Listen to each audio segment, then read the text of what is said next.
Hi, welcome to the Yale University Art Gallery in New Haven, Connecticut. Come on in and have a seat.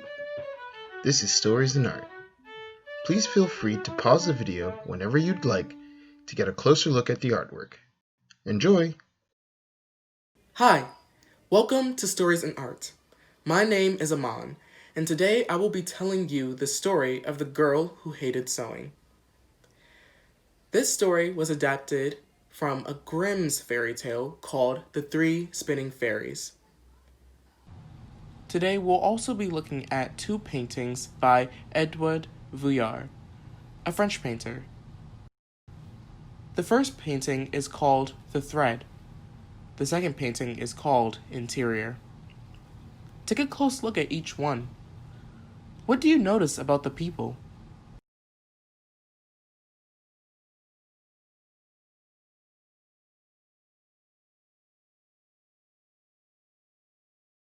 What about the setting, where the story takes place?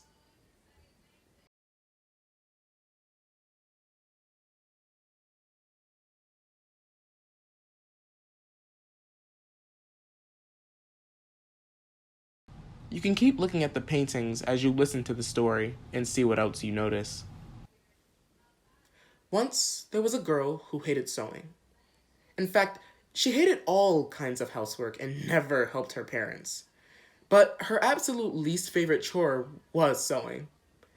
Her parents were so frustrated they demanded that she help. The girl tried to help her parents, but sewing was so hard for her and made her so sad that every time she picked up a needle and thread, she screamed and cried. Can you see the girl in this painting? Can you tell how she's feeling?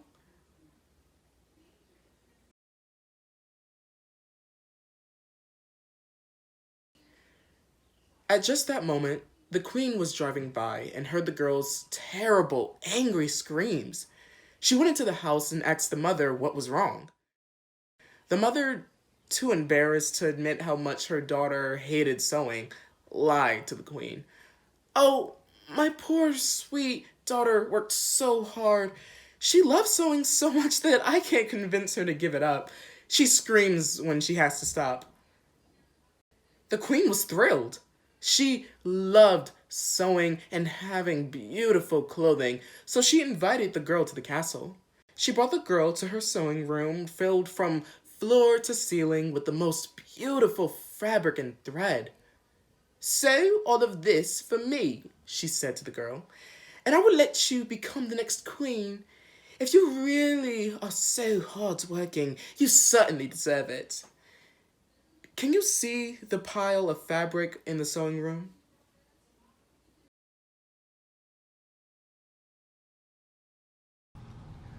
The girl could not think of a way to tell the queen that she hated sewing, and she knew she would never be able to sew that much in 100 years. Alone in the big room and surrounded by fabric, she started to cry. Soon, she saw three women squeezing through her window. One of the women had a big, wide thumb, another had thin, pursed lips, and the other had tiny little eyes. They asked what was wrong, and the girl told them the problem. They offered to help her. "Oh, we love parties.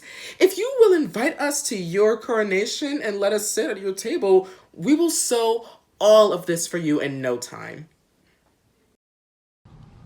So the girl gave each woman a place to sit, and they began their work.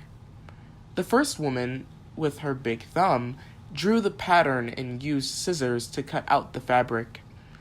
The second woman, with her thin lips, moistened the thread, threaded the needle, and began to sew the clothes. The third woman, with her tiny eyes, squinted to see the details and decorations she was adding.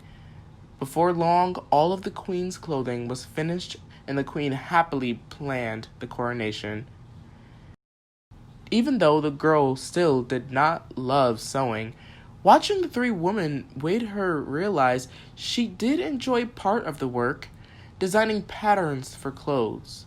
She was excited to become queen, but did not want to lose a chance to learn from the woman. As the girl had promised, her 3 helpers were invited to the coronation feast. When the 3 women arrived, the girl greeted them and thanked them again for their help. She asked, "Do you have to go? Will you all stay and teach me more about sewing and designing patterns?" The women accepted her offer. They taught the girl everything about patterns, and the 4 continued to work together sewing and making new clothing designs. And so, from then on, the lucky girl got to rule the kingdom as queen while doing the work she loved with her friends, and the people in the kingdom learned the value of sharing their work and finding the fun in working together. In these 2 paintings, the artist Vuillard included a lot of different colors and patterns and cloths. What patterns can you find?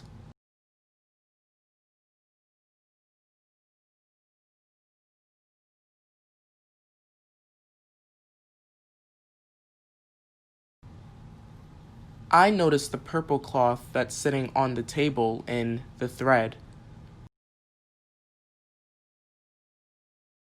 An interior, I noticed the green polka dotted fabric that looks as though there are yellow lemons on it.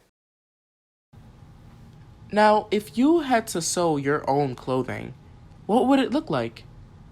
What colors and patterns would you use? How about you take out a pencil or colored pencils and draw what you would like to make? I would love to see what you end up making.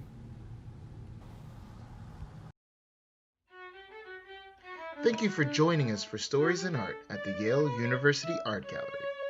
We hope you enjoyed listening and looking with our storyteller.